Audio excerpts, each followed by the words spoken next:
Hello everyone, I'm 223MR, and welcome back to Diamond World. I want to thank you guys for joining me and remember to follow the channel on your favorite podcast apps and YouTube. I'm on Twitter and Instagram at King223MR. Before I go into any of the news, I want to talk about where I have been and why I stopped uploading this podcast. I'm giving limited details for privacy reasons. Now, my whole family got COVID in January and I was too sick to work on the podcast. Weeks later, we lost a crucial member of the family, and then we were hit harder when my father had heart complications. It's been more than a month now, and I'm feeling better, and I'm feeling capable to write and show my expression to sports and video game news. Okay, since I have been gone, I have missed so much news, so I will be covering through the news quickly, and I'm going to upload another video on the MLB division with MLB coming back in a couple of weeks. I'll be covering the divisions and my thoughts on who goes uh to the playoffs. So we got a little bit of topics today. I don't want to go too in depth with the first episode back, but here we go. We're starting our news off with the NHL and with the LA Kings. I know the Kings play in the West and don't get enough media time and attention. So I'm giving them some credit here. Now I'm a LA Kings fan, but no bias. I've watched him every game, Vegas. I'm a West guy, so I'm watching everyone from the West. The Kings, as of right now, have won 12 games and have 30, yeah, a 30 points in the standings. Now they're fourth place, no, fifth place. My apologies. They're in fifth place, which is above expectations. They have Kopitar, Brown, and Dowdy are playing at an extreme level. um, after that half year away from playing, it's kind of got their legs, their skates back into where they were when they were in the prime. They have a lot of young players surrounded with them too, as well as uh, Velarde, Wagner, Trevor Moore, Matt Anderson, um, who's the other one? Walker, as well. And they also have players who are in their third or fourth season, like Antonacio, Iafallo, Kempe. Um, and I said Kempe had just scored a hat trick, and he went in a six-goal streak in just 3 games. Um, so he had well, actually, no, not 6 games goal streak. He had a 6 game. He had 6 goals in a span of 3 games. Yeah, but the Kings have a great mixture of young and veteran players who want to prove they belong with the other skaters and the other everyone else in the league. And I truly feel like this team can make the playoffs. So if you guys are looking for a team that's going to be underdog, bet on someone who's gonna make that playoff run. The Kings. I mean, they had just defeated the Blues. They have kind of the Blues number. The Blues, you know, are pretty well when it comes to points percentage. Same thing with Minnesota. I mean, it, we all know that at least Minnesota or St. Louis is gonna jump off the playoff spot. It's just Vegas is is definitely a playoff team. I mean that's one that's secure. Are they gonna get first place? Probably. Are they gonna get second? More, yeah. Um, but with Colorado, they still look strong even though they have a lot of injuries. So once they get healthy, they're gonna get right back into that Stanley Cup potential that Vegas has uh, been betting on them. But St. Louis and Minnesota have had a little trouble. Minnesota, I do like them making the playoff spot more than St. Louis at this moment in time, just because Minnesota has a young. They were rebuilding, and then now it's like with the rookie. My apologies, I can't pronounce the name. It starts with a K. Um, he has just been skating out of his mind, dude. So the West is actually gonna be hard. The West is actually gonna be hard. Because everyone's trying to battle out. I mean, Ducks and San Jose, um, and Arizona, like I don't see them being competitive, at nature, but they're gonna be playing spoilers for either the Kings or the Blues, or Minnesota. I have a feeling that Kings will have some trouble just because they're gonna be playing Anaheim, San Jose, and Arizona, those rivals. And they're gonna try to spoil the Kings' run, But this is a completely, the expectation is just out of water. I expect very much next season for them to make the playoff spot with that Pacific Division going back to where it is. Uh, going back to this, how the divisions are actually like, with Edmonton, Vancouver, Calgary, Vegas, San Jose, Anaheim, um, Los Angeles, and then probably Seattle again.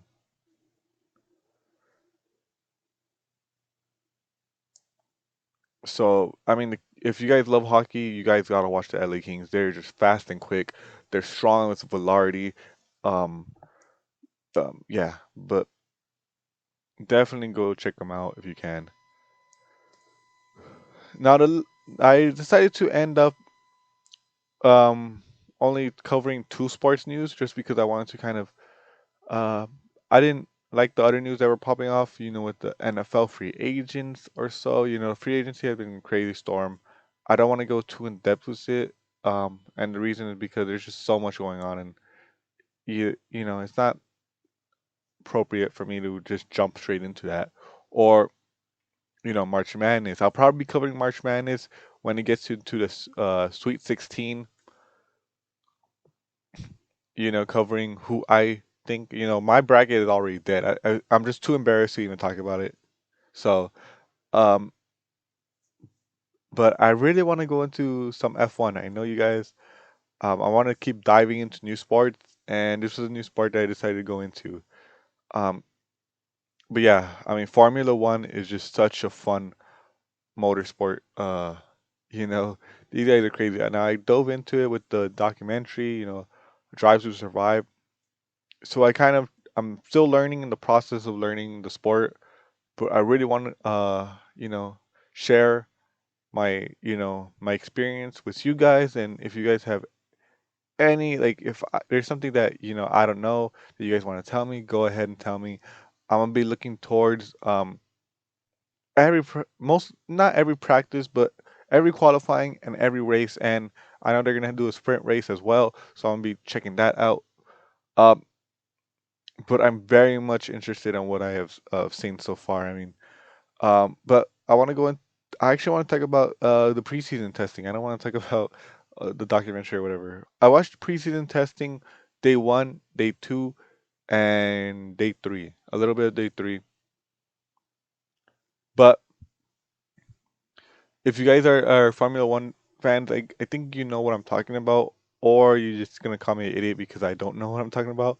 But um, man, dude, now I want to jump off the gates on the teams, right? And the teams that you guys are gonna want to look out for. I mean, Mercedes, and you're not gonna want to look out for them because they're Mercedes, but because how do they improve on their season already? Because preseason did look like the mess. I mean, they didn't have a lot of lap time with Bottas. I don't know. I don't know how to pronounce his name. Sorry, the Finland for Mercedes. Bottas, right?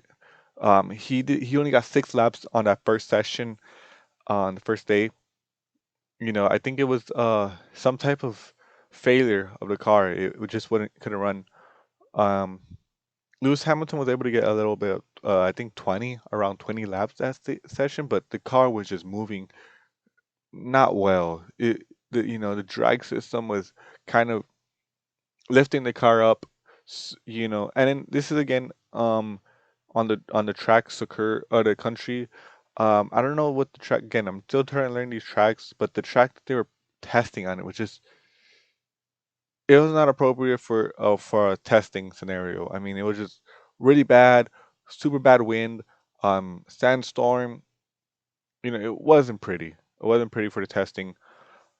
Um, but Mercedes was struggling day one, day two, and day three. So they're gonna have to figure out how to fight back. So it's gonna be exciting to see because if Mercedes can't get back on track, number eight will not happen.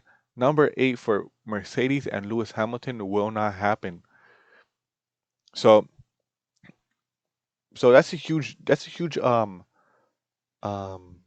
that's huge news. That's huge, something that huge history right there. If someone else don't picks up the constructor cup, you know, it's like, dude, 7 years in a row, you couldn't quite get the eight. So it's gonna be hard. Um, Now I want to go into Red Bull, so might as well just go down the list. Red Bull, Max Verstappen is looking fucking quick. I mean, that Honda engine that they're running on is absolutely incredible. He was flying lights out um in the on the track, and I could only imagine that there's gonna be even more that he's not even showing us that engine can do.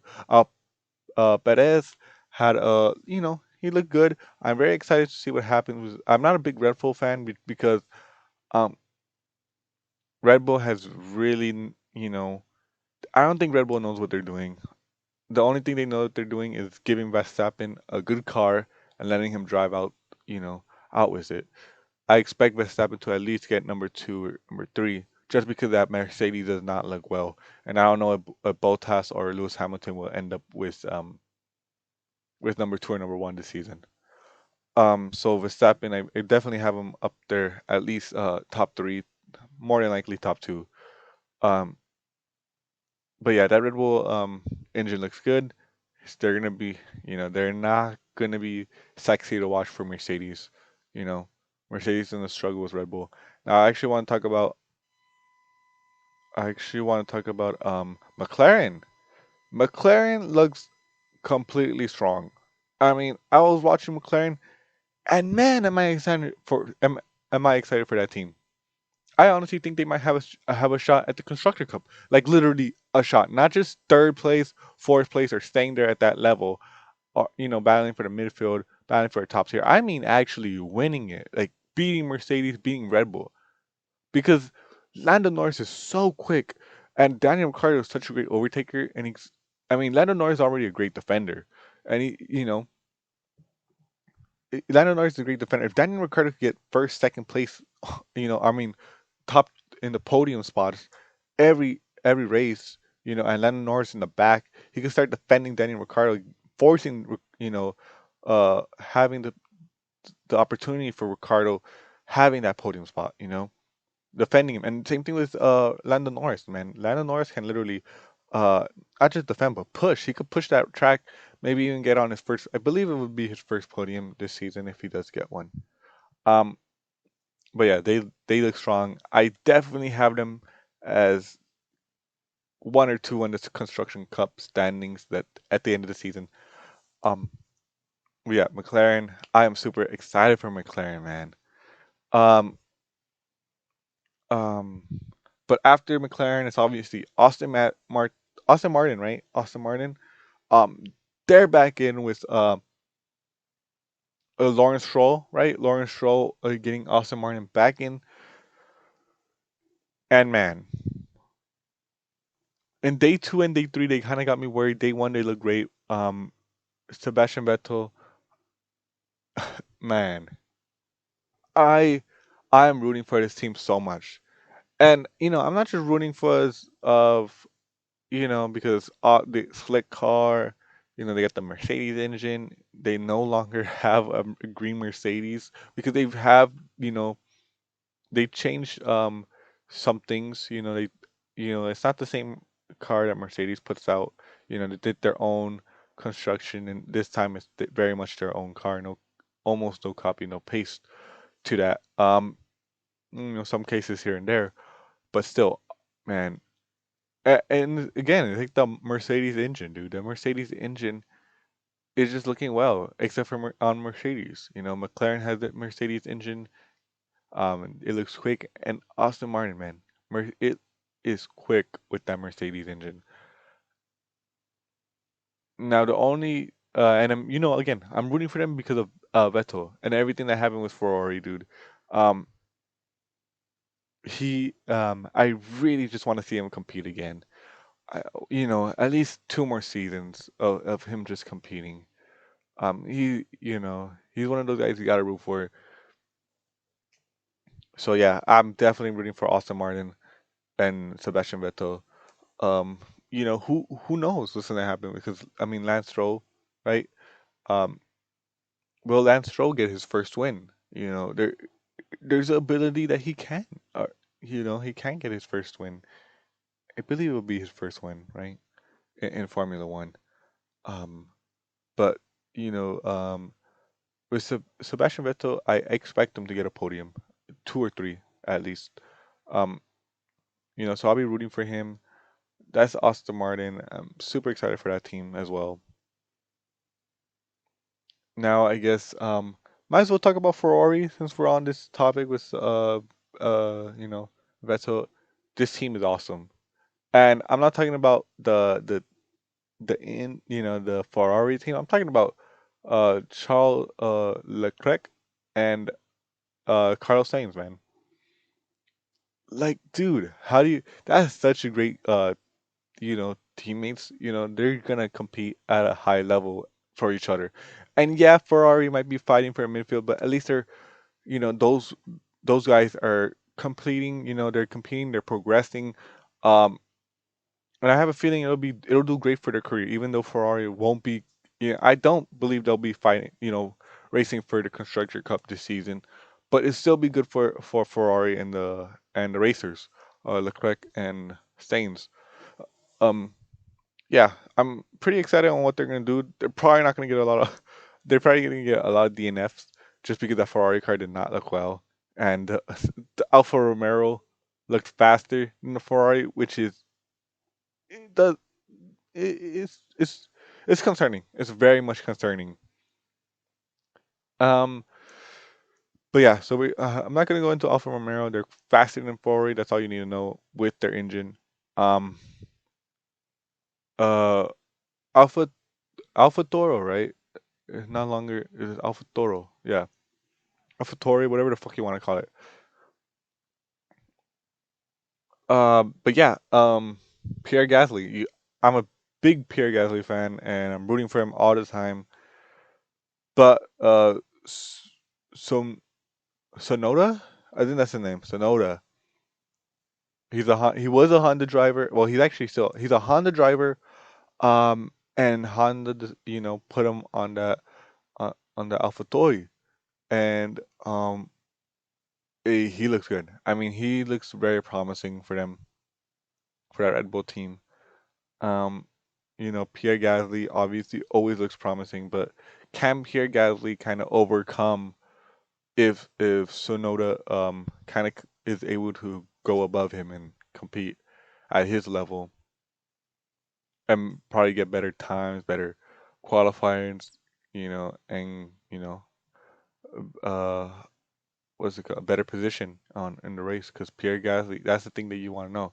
Now, do I think Pierre Gasly will do well? Hell yeah, I think Pierre Gasly would do absolutely well on a midfield card. Um, I mean, he literally had a redemption season last season with just stupid Red Bull. It was just a horrible thing they did. They really did chose Alex Albon for over Pierre Gasly. Okay, literally, okay, you could do that. You know, I think it was the right move, but not the second season was Albon having a pretty bad season. You know, and it was decent, which is not Red Bull level. You want to be a good level, and Pierre Gasly having a redemption season, even winning a race. Um, I think that they're just crybabies. Red Bull is like, dude, you got to put Pierre Gasly on the seat, or else you're gonna lose him for good. You know, and that's not what you want. I don't think, and again, I'm gonna go back to Red Bull. I don't think Perez might be the best answer for Verstappen, just because Perez is a veteran of the game and he's not gonna take a lot from anyone. So I mean, it'll mix well, and I don't see Alex Albon um being on that seat again. And I'm talking about the Red Bull seat, and neither did Pierre Gasly. I don't see them. But if you're gonna tell me who has a better seat, better chance at a seat next season is Pierre Gasly all the time. I think he'll have a seat for a while. Alex Albon will probably move away from Formula One. But yeah. Um, but anything can happen. Well, Williams. I mean, I think that might be it that we all need to cover. Williams. Oh, we actually still need to talk about Alpine, or however you want to say it. But let's talk about Williams first. They got George Russell, and Latifi, and now I didn't get to see George Russell's um practice laps on day three, but they don't look that bad. They'll probably be at the bottom of the pack, but at least there's a goal now. Not where you're just trying to survive or something like that. Look, they're moving. Um, they're moving. You know, th- their their goals. They had just Williams had just sold.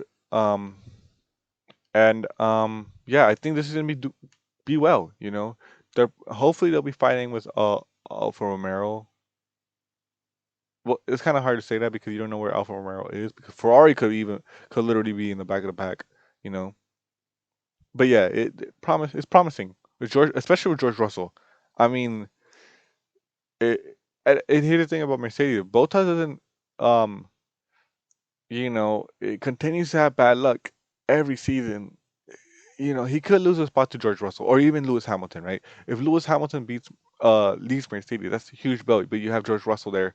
You could sign George Russell to a Mercedes car, put him in the seat, and he'll deliver because of what he's done in those two races that they had for him. So yeah, so George Russell, I definitely expect him to be in a Mercedes car sooner than I mean in the future.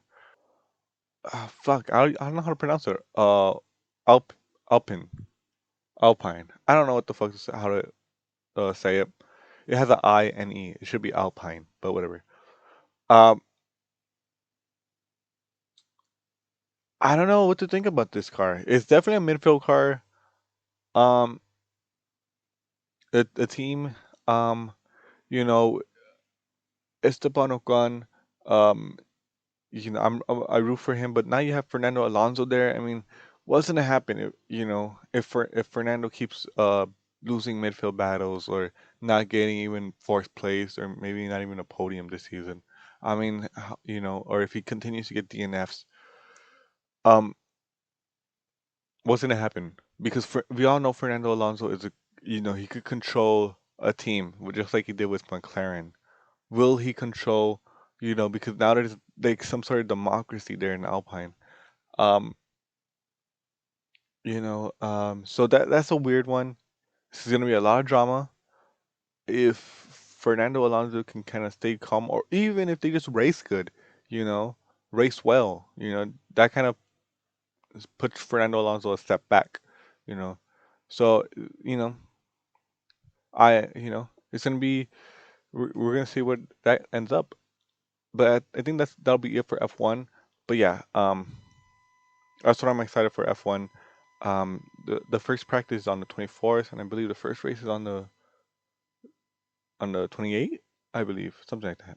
I want to go into Xbox and Bethesda. So Bethesda has officially been acquired by Microsoft and has games going to Game Pass. Only some games will be exclusive, which makes sense since the Xbox team does not seem to see themselves as a console publisher anymore, but a subscription service with Game Pass. They would need to publish their games for PlayStation and Nintendo to make a profit. I believe this is true.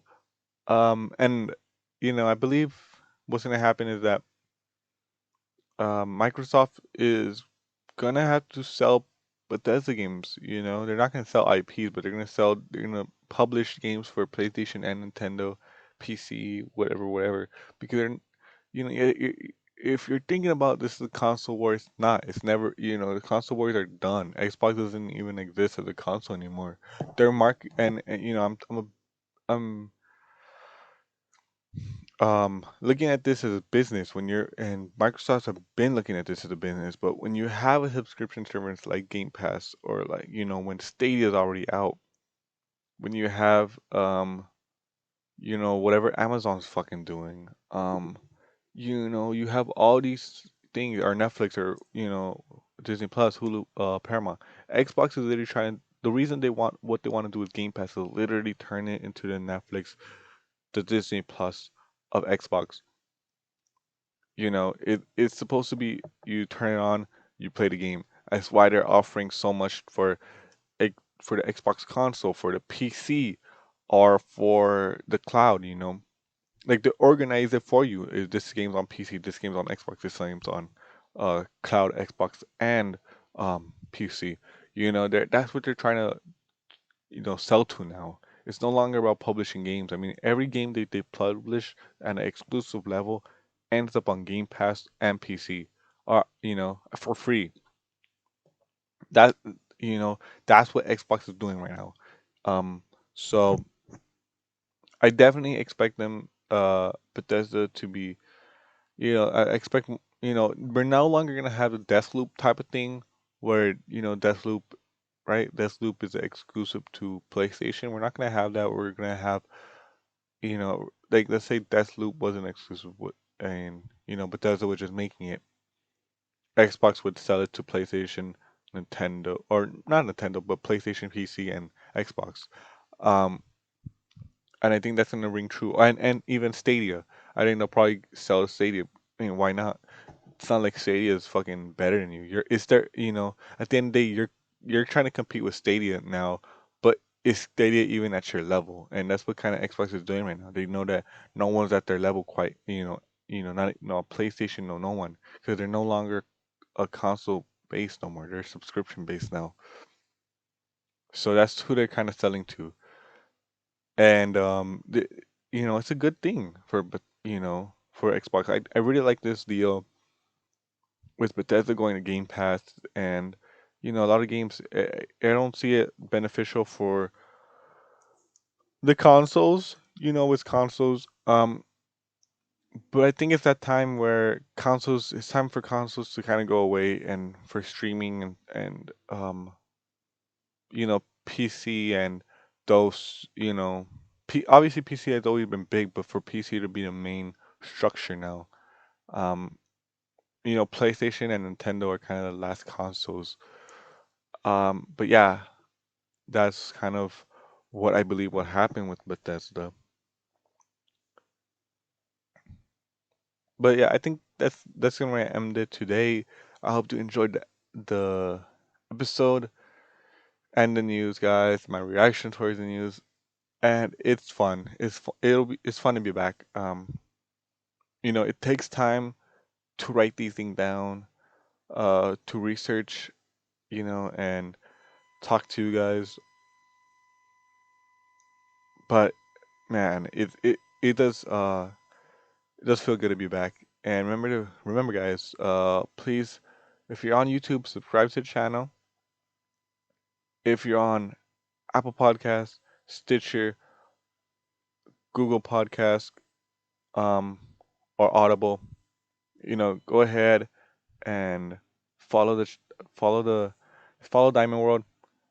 And yeah, thank you so much. I'm on Twitter and Instagram at King223MR. If you guys have any questions, any thoughts that I should be talking about, what's my thoughts on breaking news or whatever, go ahead and hit me up on that. Love you guys and peace.